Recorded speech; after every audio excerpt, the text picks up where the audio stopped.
साध्वी प्रज्ञा ठाकुर ने शहीद हेमंत करकरे का अपमान किया, उनकी संसद की सदस्यता नहीं जाती है। ठीक है, नरेंद्र मोदी जी सदन में खड़े होकर एक महिला को शूर्पणखा बोल देते हैं, नरेंद्र मोदी जी की सदस्यता नहीं जाती है।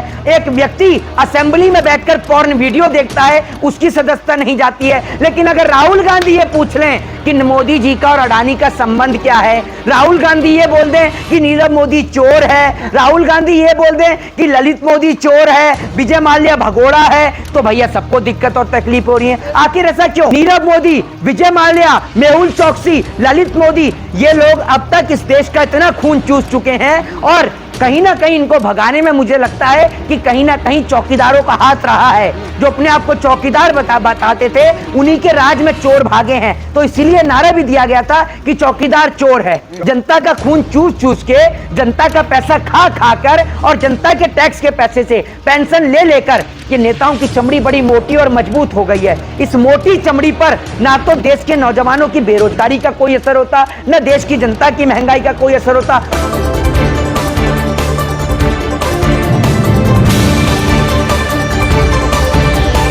राहुल गांधी के लिए तो पूरे देश की 133 करोड़ जनता ने अपने दरवाजे खोल रखे हैं। दरवाजे तो उस व्यक्ति के लिए बंद हो चुके हैं जिसने देश की संपत्ति को बेचने का काम किया है। जो लोग ये सवाल खड़ा कर रहे हैं कि राहुल गांधी कहां रहेंगे, अरे भैया राहुल गांधी अगर नरेंद्र मोदी जी के घर के कार्यकर्ताओं के घर में भी चले गए ना, तो जितनी तवज्जो लोग नरेंद्र मोदी को नहीं देते ना, उससे कई हजार गुना ज्यादा लोग राहुल गांधी को पसंद करते हैं। तो ये तो आप सवाल ही मत खड़ा करिए कि राहुल गांधी कहां रहेंगे। राहुल गांधी के लिए तो इस देश की 133 करोड़ जनता के घर के दरवाजे खुले हुए हैं। राहुल गांधी जिसके घर पे चाहे उसके घर पे जाके रह सकते हैं। तो ये कैसा सवाल है? दूसरी बात ये कि जिस तरीके से राहुल गांधी की संसद की सदस्यता इन्होंने रद्द करी है, ये कहीं ना कहीं देश की डेमोक्रेसी का, लोकतंत्र की आज इन्होंने हत्या करने का काम किया है। और ये लोग जो सोच रहे हैं कि राहुल गांधी की संसद की सदस्यता रद्द कर ये लोग आवाज को उनकी बंद करने का काम कर सकते हैं, तो ये बिल्कुल गलत है।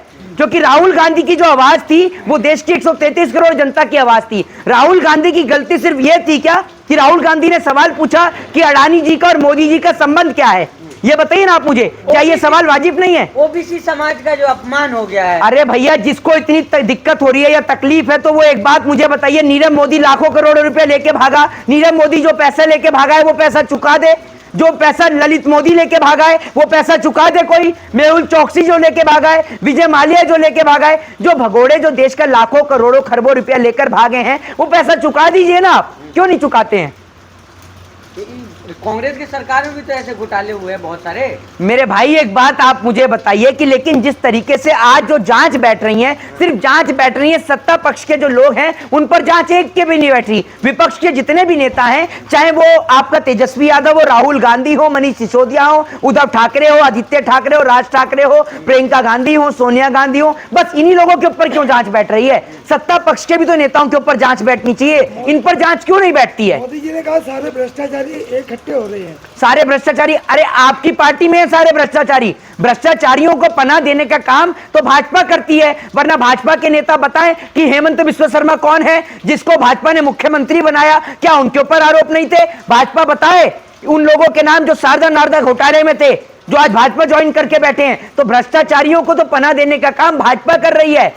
भ्रष्टाचारी तो भाजपा के अंदर है, लेकिन भाजपा इस सवाल का जवाब नहीं देगी आपको। राहुल गांधी ने सारा खेल खत्म। क्यों मांगेंगे भाई माफी? किस बात के लिए माफी मांगेंगे? क्या देश के लिए आवाज उठाना या सरकार से सवाल पूछना कोई गलत काम है? राहुल गांधी ने कौन सा गलत काम किया है? अनुराग ठाकुर ने माफी नहीं मांगी, साध्वी प्रज्ञा ठाकुर ने माफी नहीं मांगी, और राहुल गांधी से आप कहते हैं कि राहुल गांधी माफी मांगे? क्यों मांगेंगे भैया? सवाल का जवाब दीजिए आप मुझे। मांग लेने से घर खाली नहीं होगा। अरे भैया सुनिए मेरी बात, अनुराग ठाकुर ने बोला था देश के गद्दारों को डैश डैश करके, जो अनुराग ठाकुर ने बोला था। नहीं, वो हमारी लैंग्वेज नहीं है। ठीक है, जिस व्यक्ति की लैंग्वेज है, जिसके परिप्रेक्ष्य में जो चीज सिखाई जाती है, वो वही चीज का उच्चारण करता है। तो हमारे को ये सब चीजें नहीं सिखाई गई हैं। दूसरी बात ये, साध्वी प्रज्ञा ठाकुर ने शहीद हेमंत करकरे का अपमान किया, उनकी संसद की सदस्यता नहीं जाती है। ठीक है, नरेंद्र मोदी जी सदन में खड़े होकर एक महिला को शुपर्णखा बोल देते हैं, नरेंद्र मोदी जी की सदस्यता नहीं जाती है।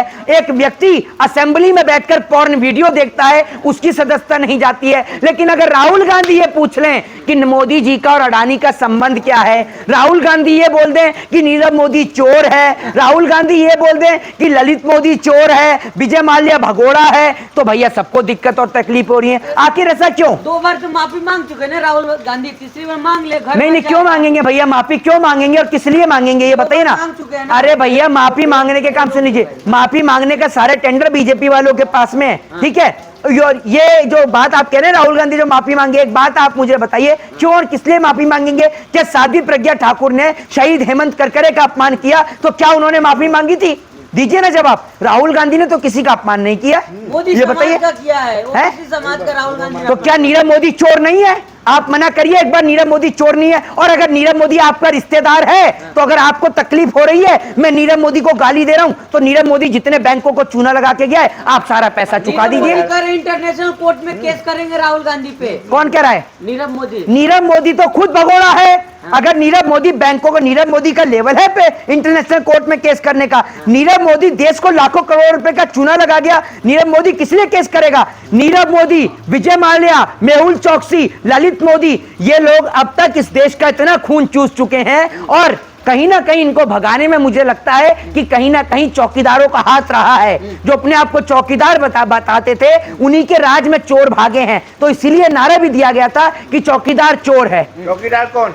चौकीदार सबको पता है कि चौकीदार कौन है। आपको नहीं पता? पहले एक काम करिए, एक वक्त में एक ही कार्य हो सकता है जनाब, या तो आप गुटखा चबा लीजिए या सवाल कर लीजिए, ठीक है। तो इसलिए आपको तो अच्छी तरीके से पता है कि चौकीदार कौन है, ठीक है, पूरे देश को पता है जनाब जी। ललित मोदी कह रहे हैं कि जो है मोदी समाज का अपमान हुआ है, कि हम भगोड़ा नहीं है। अरे भैया तो पैसा चुका दीजिए ना देश की जनता का। क्यों नहीं चुकाते हैं पैसा? आप चुकाइए पैसा, क्यों नहीं चुकाते हैं पैसा? अरे आप तो विदेश पैसा लेके भग गए, आपने तो गोल्डन सिटीजनशिप प्राप्त कर ली, आप तो इंग्लैंड भग गए। जबकि आपको अच्छी तरीके से पता है सारे भगोड़े इंग्लैंड क्यों भगते हैं, क्योंकि सबको पता है कि वर्ल्ड के सबसे टॉप लॉयर्स, एडवोकेट जो पाए जाते हैं वो इंग्लैंड के पाए जाते हैं। और जबकि एक संधि साइन हुई है, उसके तहत अगर हमारे देश की गवर्नमेंट इनको लाना चाहे तो ला सकती है, लेकिन सरकार तो भैया इसको अप्लाई करना ही नहीं चाहती है, क्योंकि कहीं ना कहीं कुछ लोगों का इनमें हाथ भी होगा। नीरव मोदी गिरफ्त में आएगा, विजय माल्या गिरफ्त में आएगा, तो ना जाने कितने नेताओं की चमड़ी भी जेल के अंदर उधड़ने का काम होगा, क्योंकि नेताओं की जो चमड़ी है ना बहुत मजबूत हो चुकी है। जनता का खून चूस चूस के, जनता का पैसा खा खा कर और जनता के टैक्स के पैसे से पेंशन ले लेकर ये नेताओं की चमड़ी बड़ी मोटी और मजबूत हो गई है। इस मोटी चमड़ी पर ना तो देश के नौजवानों की बेरोजगारी का कोई असर होता, ना देश की जनता की महंगाई का कोई असर होता। और अभी तो यूपीआई ट्रांजैक्शन भी महंगा कर दिया है। कोई महंगाई नहीं है, लेकिन महंगाई बिल्कुल भी नहीं है।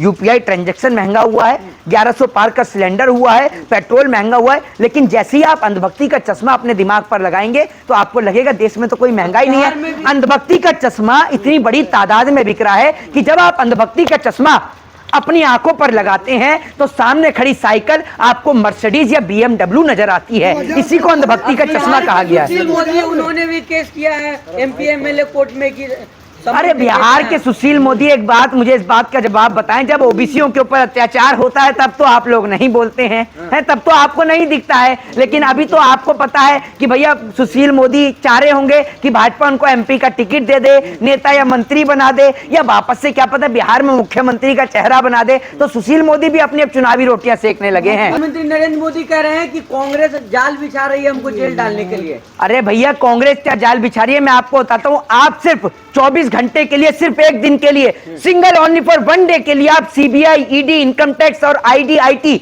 आप देखकर तो देखिए विपक्ष के नेताओं के हाथ में। आपने तो जिनके ऊपर आरोप नहीं है वो भी अंदर हैं तो और साबित होते होते जीवन बीत रहे हैं उनके, लेकिन आपको पूरे तर्क के साथ में आपके नेताओं को जेल के अंदर अगर बंद नहीं कर दिया, पूरी भाजपा अगर सलाखों के पीछे नहीं पहुंच गई ना, तो हमारा नाम भी मोहित शर्मानी, क्योंकि हम आपको तर्क के साथ बता रहे हैं। हमने तो अपनी आंखों से देखा है कि जिनके ऊपर घोटाले हैं, जिनके ऊपर भ्रष्टाचार के आरोप थे, भैया बीजेपी में आए और एक भी घोटाले का आरोप नहीं, एक भी भ्रष्टाचार का आरोप नहीं। तो बीजेपी के पास में ऐसा क्या है, ऐसी कौन सी भसम है इनके पास में? कह रही है कि मोदी जी रुकना नहीं, इन भ्रष्टाचारियों पर कार्रवाई करो। अरे भैया एक बात आप मुझे बताइए, ये तो अपने आप ही सारी बात कर रहे थे। कौन सी जनता कह रही है? जनता की कोई लाइव कॉन्फ्रेंस चलती है क्या?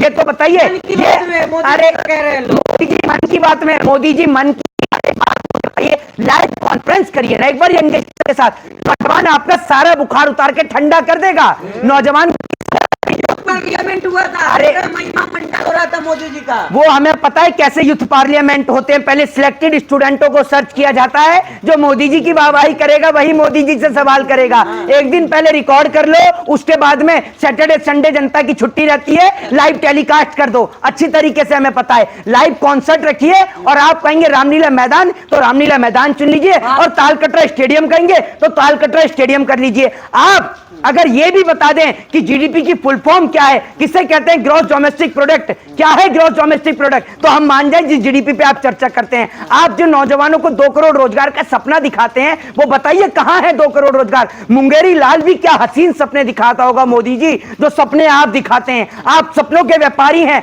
आपने लोगों के साथ में विश्वासघात करने का काम किया है। लोगों को 15-15, 20-20 लाख का झूठा सपना दिखाकर उल्टा लोगों के जेबों पर आपने डाका डलवाने का काम किया है। नोटबंदी में लोग अपने ही पैसों के लिए लाइन के अंदर लगे, लंबी लंबी कतार। सुन लीजिए, एक मिनट रुकिए। नोटबंदी इस देश में सभी के लिए हुई थी।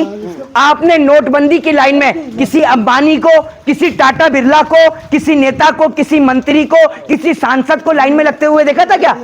कोई नेता, मंत्री, सांसद लाइन में नहीं लगा, लाइन में सिर्फ आम जनता लगी है। घोटालेबाज लोग लाइन में लगे हुए थे। अच्छा, मतलब जो इतनी 133 करोड़ जनता, ये देख लीजिए पत्रकारिता की क्या हद पार कर दी है इन लोगों ने कि ये कह रहे घोटालेबाज लोग लाइन में लगे होते। मतलब जो बुजुर्ग नहीं, अरे वाह, मतलब जो हमारी बुजुर्ग माताएं और बहनें, सुन लीजिए, नोटबंदी में सभी लोग लाइन में लगे थे। ये सबको कह रहे हैं कि काले धन वाले थे। आपके घर परिवार वाले नहीं, तो आपने कहा कि काले धन वाले लाइन में लगे हुए थे। जिनके पास था वो लगे हुए थे। जिनके पास काला धन था ना, वो लाइन में नहीं लगे हुए थे, वो बैकडोर से एंट्री कर करके जा रहे थे। ये लो जी 1 करोड़ रुपया और दे दो हमें 50 लाख। और जिनके पास मेहनत का 1 लाख रुपया था ना जनाब, वो रात को कंबल बिछा के वहीं सो रहे थे। और चुप रहिए, चुप मुंह बंद कर, चुप मुंह बंद करो आप, यूट्यूब चैनल नहीं है आपका, ठीक है। और जिन लोगों का असली पैसा था ना, वो अपने 1-1 लाख रुपए के लिए रात को कंबल बिछाकर सो रहे थे कि सुबह उनके घर में उनकी बेटी की शादी होनी है, कल शादी का फंक्शन है। बैंक के बाहर दरी बिछा के सो रहे थे, ठीक है ना। फ्री में शादी करवाया जा रहा है। किसमें घूम रहे हैं आप? किस क्या करें आप? योजनाओं के, मुख्यमंत्री योजना से हो रहा है सामूहिक विवाह। हाँ, तो मुख्यमंत्री का ही करा दो सबसे पहले। सामूहिक विवाह में पहले मुख्यमंत्री का ही करा दो, क्योंकि जिन लोगों की शादी होती है, कम से कम वो घर परिवार का दुख तो समझ सकते हैं। अब जिन